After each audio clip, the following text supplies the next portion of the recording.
Hi friends, host Eric here. Host Talking with Famous People. Let's take a look at this climate change debate and opposition, Oxford Union. See what kind of arguments they're making.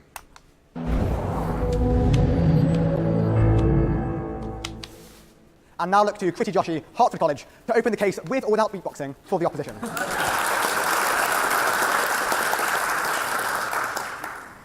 Thank you, Mr. President.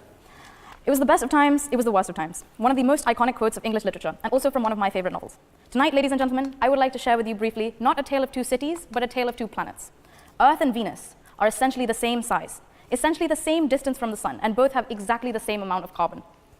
The difference is that over time on Earth, the carbon has been trapped in the ground in the form of coal, oil, natural gas, whereas on Venus, most of the carbon is in the atmosphere. The difference is that on Earth, the average temperature is around 50 degrees, whereas on Venus, it is around 850 degrees. Not just because it's slightly closer to the sun. Mercury is the closest to the sun and is around 3 times cooler than Venus. This is vaguely relevant to our current strategy of, especially developing nations, of taking as much ground-based carbon and ejecting it into the atmosphere. Ladies and gentlemen, we must responsibly consider what we will be debating over tonight. The climate crisis is something where the consequences are not local, they are global. It affects all of us, and particularly, as I hope to show you in the next few minutes, the developing nations themselves. When Shashi Tharoor came to address the Union, he stated that the industrialization of the West was based on the deindustrialization of countries like India, and I agree. But we have to see what's at stake here.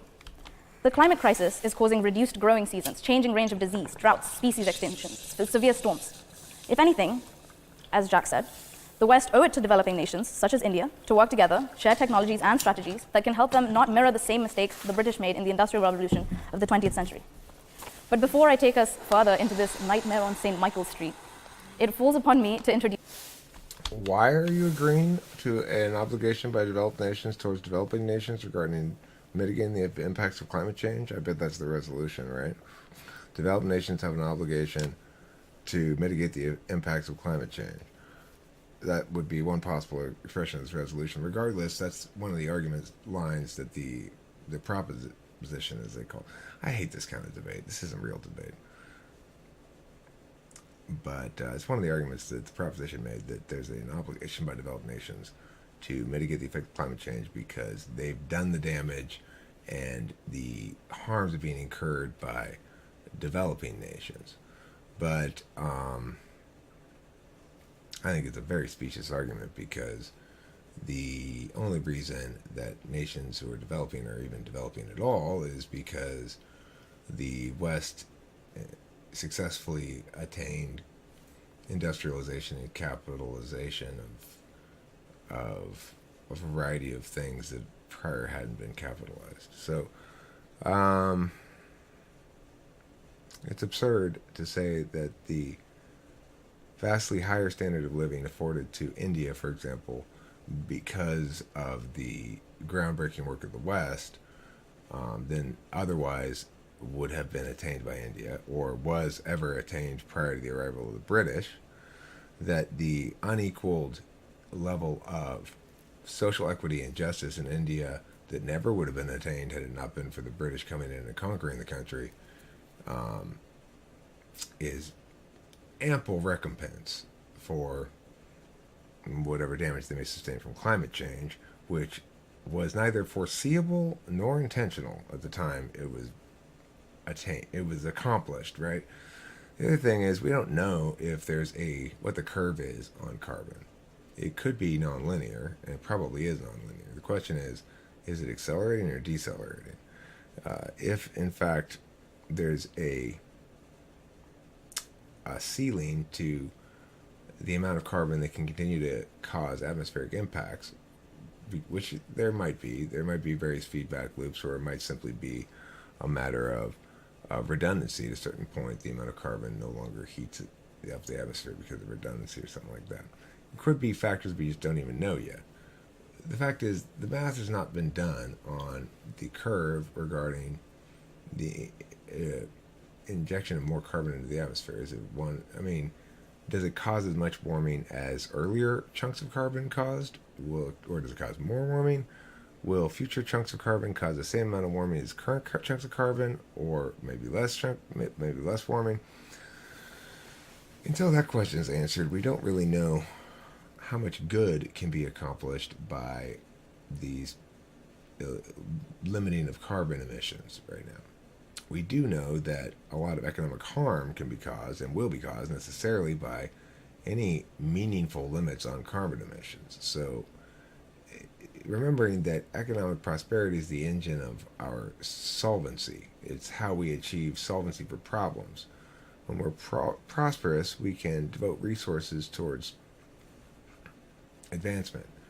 When we are not prosperous, we cannot devote resources towards advancement. We're devoting resources towards sustenance. So those are key factors here, but let's continue.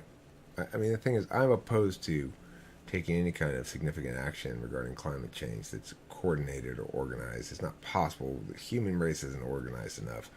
We can't get these nations together to agree to these things and stick to them. And even if we did, it would just slow down the process of warming, presuming the carbon emissions are a steady, straight line, in terms of their relationship to warming.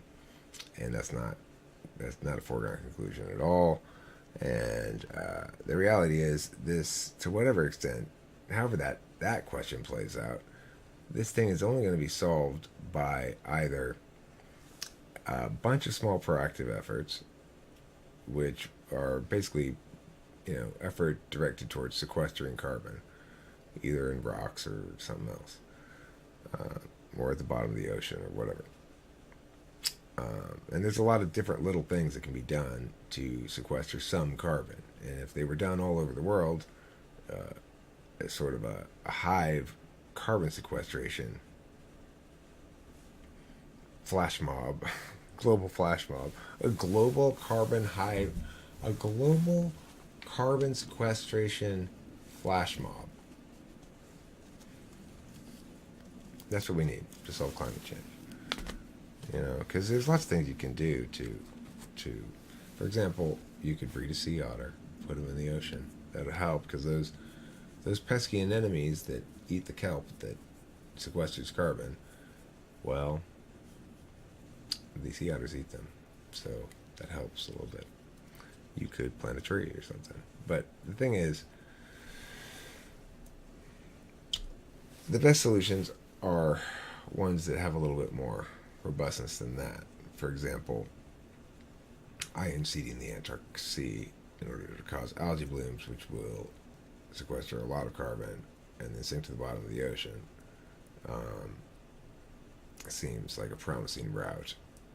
There are more cost-intensive ways to sequester carbon as well, but it seems a lot more plausible to me that we deal with carbon once it's in the atmosphere, rather than try to prevent it from getting there in the first place.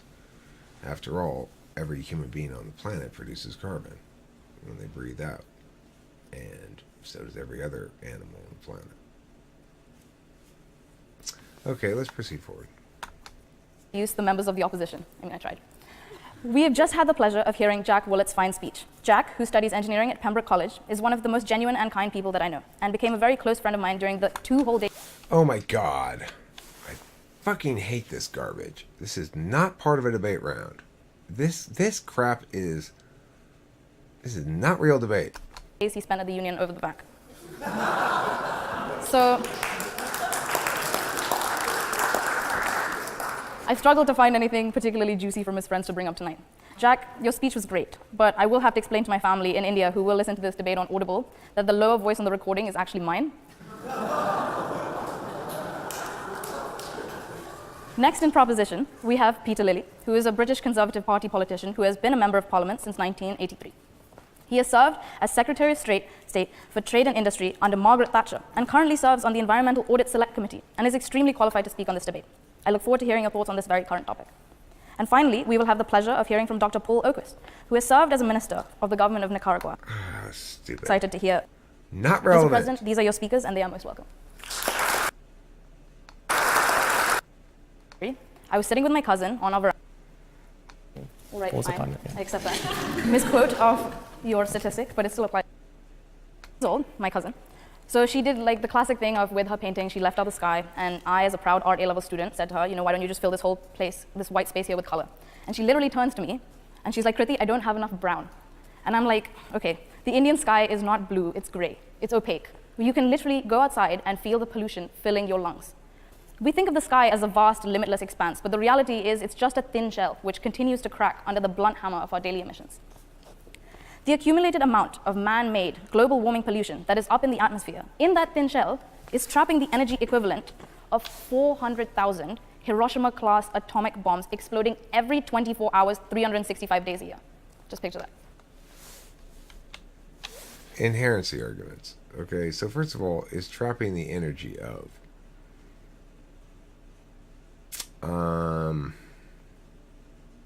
That's a funny stat there. But regardless, the point is these are just inherency arguments. They're saying that there's a problem and that something ought to be done about it.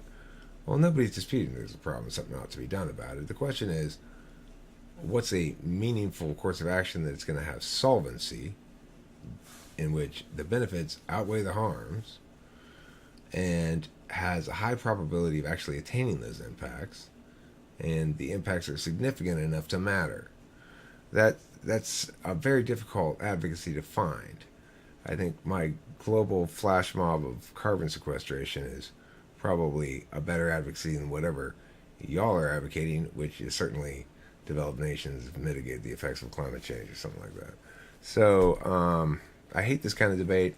I hate this garbage. She doesn't even know she's making inherency arguments. She's not going to list. She's not saying, here's my inherency block. She's telling a bunch of little anecdotes. She's making jokes. I don't mind making occasional jokes, but you are not getting argumentational work done. Pretty Joshy. So, you can take your bullshit baby debate and shove it up your collective asses because I hate it. I fucking hate it. It's so stupid. This shit you're saying is not relevant to anything. You're not addressing the real questions like I just did. What's an actual course of action that has solvency, is going to solve the problem, while concurrently causing more benefits than harms. So you don't have to attain complete solvency, but you have to make a substantial impact towards solvency and have that impact outweigh the cost of generating the impact. If we can mitigate the effects of climate change by costing $1 trillion in economic activity by limiting emissions, will we save $1 trillion worth of damage from climate change? Is the question. And you're not even attempting to answer those questions, because those questions are more or less unanswerable, because we don't know exactly the math of warming, despite your implication to the contrary. It's weak debating. It's weak thinking. It's just weak sauce. It's like kid debate where you go, there's a really big problem, and you tell a bunch of stories, and it's parley is what it is. Look, there's four, more than four, but four main kinds of debate, really. And they go from most serious to least serious. They go policy, Lincoln Douglas, public forum. Those three are all serious forms of debate.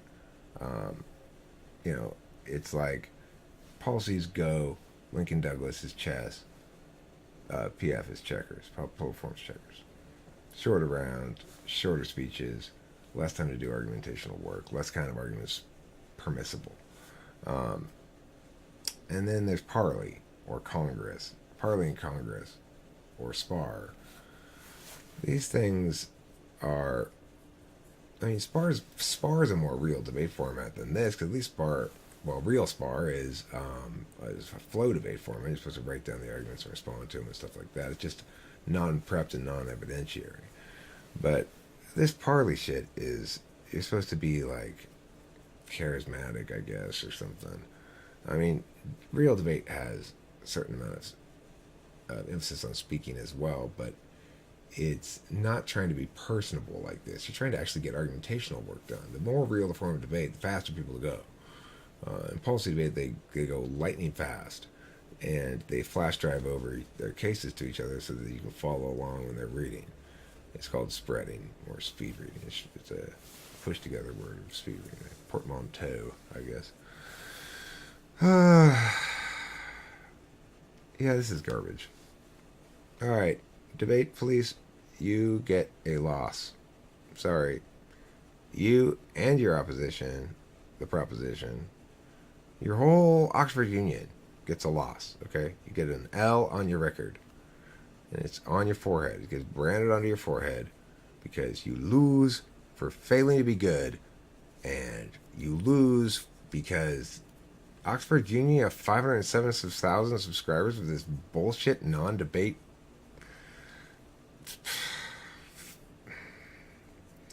speechy drama-y bullshit. Just, I hope you're not smug, for God's sakes. Oxford Union, people in Oxford Union, you have zero business being smug about anything ever, lest you run across a real debater. Well, like you did tonight. Thanks for watching. These guys fail, and you win here on Talking with Famous People.